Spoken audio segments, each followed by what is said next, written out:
बाबा चष्मा घेतला तर तो 50 रुपयाचा त्याच्यात तर काही दिसत नाही, सारं भुरकं दिसू राहिलंय. घडी घेतली 150 रुपयाची, काटे चालना नाही.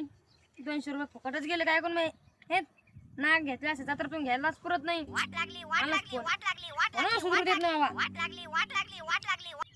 हॅलो हॅलो सर, आम्ही धैर्याला फसवत्याला कंपनीतून बोलतोय. बोला ना साहेब, काय म्हणता? सर, आम्ही लोकांना फोन करून आहे ना त्याची माहिती विचारत असतो. सर, तुम्ही देऊ शकता का आम्हाला माहिती? देऊ शकतो ना. सांगा बरं तुम्हाला कशाची माहिती पाहिजे? माझ्या अंडरपॅन्ट्स नंबर पाहिजे का चड्डीस नंबर पाहिजे का बनानीचा नंबर पाहिजे का पॅन्टीचा नंबर पाहिजे? कशाचा नंबर पाहिजे तुम्हाला सांगा बरं. का माझ्या चपलाचा नंबर लागतो का चष्म्याचा लागतो? सांगा फक्त मला तुम्ही. सर, ती माहिती नाही. ती माहिती नाही?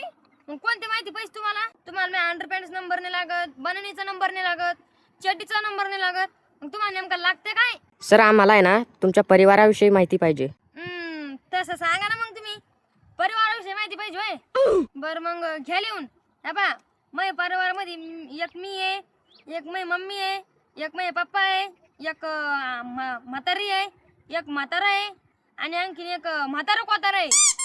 आणखीन कायच माहिती पाहिजे तुम्हाला सांगा? सर, मी जे विचारतो ना तुम्ही त्याची माहिती द्या. हा मग तसं म्हणा ना.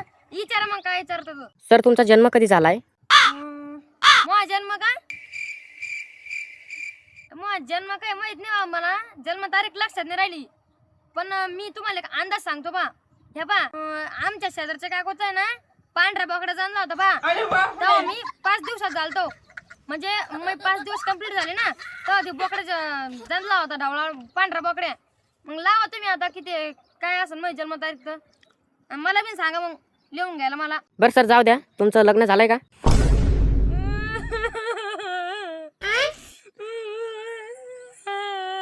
सर, काय झालं? रडायला काय झालं तुम्हाला? साहेब तुम्हाला सांगतो, मपलच काय महाराष्ट्रातल्या लय मोठ्या पोराचं लग्न राहिलं, कोणालाच पोरी भेटत नाही. कत्ते पोरी भेटत नाही कोणालाच. लगे सगळे पोरं तसेच येऊन राहिले, नसते इकडे तिकडे दुसऱ्याच्या लग्नात येऊन राहिले. साहेब तुम्हाला सांगतो, 45-40 वर्ष वय झाला पोरायचं तरी त्याला पोरी भेटत नाही. आता मी सांगतो साहेब, मी 40 पोरी पाहिल्या तरी मला एक बी लग्नाला हानी म्हणली. मग शेवटी मी कटाळून ना 41 बी पाहिले बरं का. आणि मग सगळं जमलं, सगळ्याला पोरगी पसंत पडली आणि सुपारी फोडायचा टाइम आला बरं का. नेमकं सुपारी फोडणारच होती, लगेच नवरीच मी पळत आली आणि काय म्हणते माहिती का, मी याला पोरगी देणार नाही. माझ्यासोबत जे लोक आले ते डायरेक्ट असं घाबरले ना. आणि ते म्हणले काहून नाही देणार? ते म्हणे मी भिकाऱ्याला पोरगी देईन पण याला पोरगी देणार नाही. मग आम्ही सगळे म्हणलो अहो झालं काय, मी भिकाऱ्याला पोरगी देईन पण याला देणार नाही. मग आम्ही सगळे म्हणलो पण झालं काय, अहो मी भिकाऱ्याला पोरगी देईन पण याला पोरगी देणार नाही. पण झालं काय?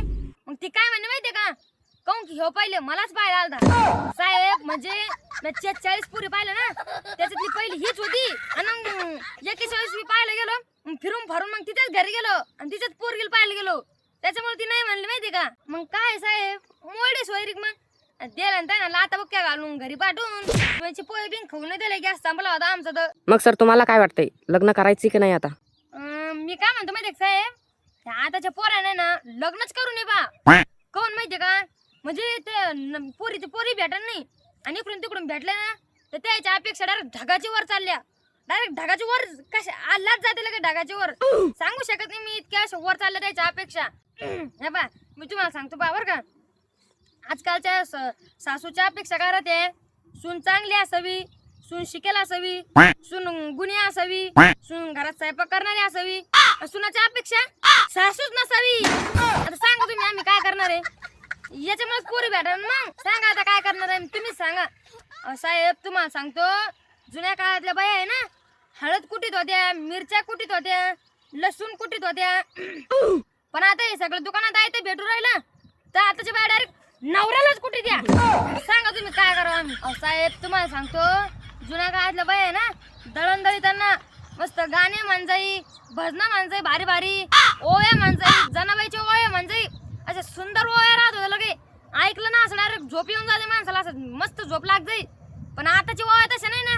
आणि आताची बाया काय गाणे म्हणता माहितीये का, ऐका तुम्ही, अरे अरे विठोबा तुझ्यात तर गुतलंय म्हणा, घेते मोबाईल आणि लावते तुला फोन. सांगा आता अशी कुठे भजन राहत असते का?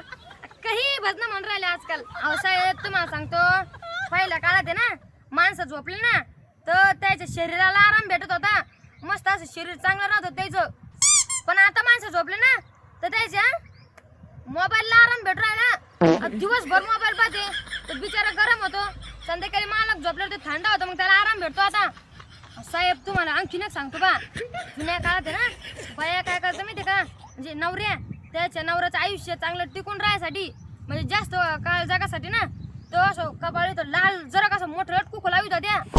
पण आताची बाई तिथं नाही लावित ना, आताची बाई वाटायला लावते, ती लिपस्टिक लावते वाटायला डायरेक्ट कुकू कपाळ देते सोडून आणि वाटायलाच घेते लिपस्टिक लावून. आता वाटायला कुठे लिपस्टिक लावा जागा आहे का, एक तर आधीच लागणार पोरी भेटायला नाही आणि भेटल्या तिथे लिपस्टिकच लावत बसत्या. असं लय नखरे करता साहेब. पोरं साहेब तुम्हाला माहिती का महाराष्ट्रात किती पोरस लग्न राहिलेले, लय पोरस लग्न राहिलेले. 40-45 पेक्षा वय झालं पोरायचं जास्त तरी त्याची लग्न व्हायला नाही. पण मी काय म्हणतो माहिती का साहेब, या आताच्या पोराने ना लग्नच करू नये, म्हणजे ज्याचं वय 40-45 पेक्षा जास्त व्हायला ना त्याने लग्नच करू नये. काहून माहिती का, आता त्याची किती 10-15 वर्ष राहिले, 10-15 वर्ष ती म्हातारी होणार आहे. कशाला थोड्यासाठी लग्न करून घ्यायचं, काहून वाटोळं करून घ्यायचं आहे ना, त्याने लग्नच करू नये साहेब असं मी म्हणतो माहिती का. अहो साहेब तुम्हाला सांगतो कालचीच गोष्ट आहे बा, मग मित्र सोयरी पाहायला गेलो बरं का ते संग आणि मस्त तिथं बसलो, नाश्ता पाणी केला आणि नवरी चहा घेऊन आली आम्हाला बरं का नवरदेवला. आणि मग ती काय म्हणते माहिती का, त्या म्हाताऱ्याला कशाला आणलं सांग आणि नवरदेव कुठे. साहेब दिवस नवरदेव आहे ना त्याचं 45 पेक्षा जास्त वय झालं, त्याचं म्हातारा दिसू राहिलं तो आणि त्याच्यामुळे नवरीला वाटलं या म्हाताऱ्याला कशाला सांगा आणलं. मग ती डायरेक्ट म्हणली याला कशाला आणलं सांग आणि नवरदेव कुठे. तिला काय माहिती तोच नवरदेव म्हणून. मग आम्ही नवरीला सांगितलं योच नवरदेव आहे, याचं वय जास्त होईल त्याच्यामुळे तसं दिसू राहिला. आणि पाहता काय दिला ना लाता मुख्य घालून आम्हाला घरी पाठवून, सोयीचे पोहे बिन्ने खान झाले, आमचे पोटाने भरलं. साहेब तुम्हाला सांगतो मी जुन्या काळातलं नवरा आहे ना त्याला असं भेवाटत होतं येणार नवरदेव कसा भेटन आपल्याला. आणि आताच्या जमान्यात पोराला भेवाटतं बायको कशी भेटन, आपल्याला भांडे घासणं पडन का काय, आपण आरामात राहीन. अहो साहेब तुम्हाला सांगतो जुन्या काळात आहे ना असं नवरा मस्त असं आराम करत होता लगे आणि बाया भांडे घासीत होत्या, काम करत होता घरातलं, नवऱ्याला काय काय दमीत नव्हत्या. पण आताच्या जमान्यात तसं नाही ना, आताच्या जमान्यात नवरा भांडे घासितो, धुणं धुतो, दणकावून काम करतो घरचं आणि नवरी मस्त अशी टीव्ही पुढे बसत राहती आणि पाहती टीव्ही आणि शेजारचा कळू नाही मग नवरा भांडे घासू राहिला पण टीव्हीचा आवाज वर करून देते. आता सांगा आता काय करू त्या बिचाऱ्यांना, भांडे घासण्याला धुणं बिन धुवायला लावते त्याला वरून. बस साहेब मी काय म्हणतो तुमचं झालं का लग्न. हो झालंय ना. झालं का मग तुम्ही बिन झाले असेल ना बायकोचा बैल. नाही झालेच असेल तुम्ही, तुमचं लग्न झालं म्हणलं आता ज्याचे लग्न होते बायकोचं बैलच आहे. तुम्ही भांडे घासत असेल ना, हा तरी म्हणलं गावाचे काय असं खडखड धडधड आवाज काय जोराला मला तुमच्या फोनात नाही. तुम्ही नक्की भांडे घासू राहिले, नक्की तुम्ही बायकोचे बैलच झाले असेल. मला काय वाटतं साहेब तुम्ही बायकोचं बैल नाही होता ना, तुम्ही बायकोचं मांजर व्हायला पाहिजे होतं, बायकोचा गाढव व्हायला पाहिजे होतं, पुन्हा बायकोची म्हैस व्हायला पाहिजे होतं, बायकोचं वाघारू व्हायला पाहिजे होतं आणि नाही तर बायकोचा बक्या व्हायला पाहिजे होतं. तुम्ही बायकोचं बैल झाले, तुम्ही बायकोचा बैल नव्हते व्हायला पाहिजे साहेब. सगळे बायकोचे बैलच हो राहिले. कोणीतरी असं अल्लख व्हा ना, वेगळं करा काहीतरी, वेगळं करा कोणतरी.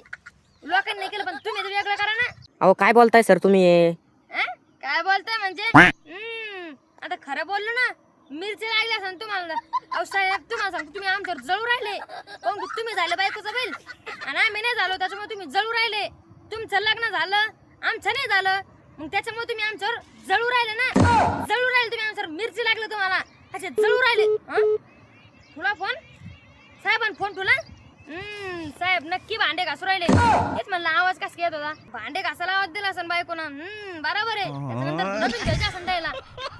बरं मी काय म्हणतो आता तुम्ही नका हो बायकोचा बैल, तुम्ही काहीतरी वेगळं व्हा आणि लाईक करा व्हिडिओला नुसतं पाहून जाता आणि ते सबस्क्राईब नाही का, ते सबस्क्राईब ते बिन करा आणि ती बाजूला घंटी नसते का ती बिन 10 वाजवर येत, ती मंदिरातली घंटी नसते का आपली, तिला कसं वाजतं तुम्ही तसं हिला बिन 10 वाजवर येत वाजा.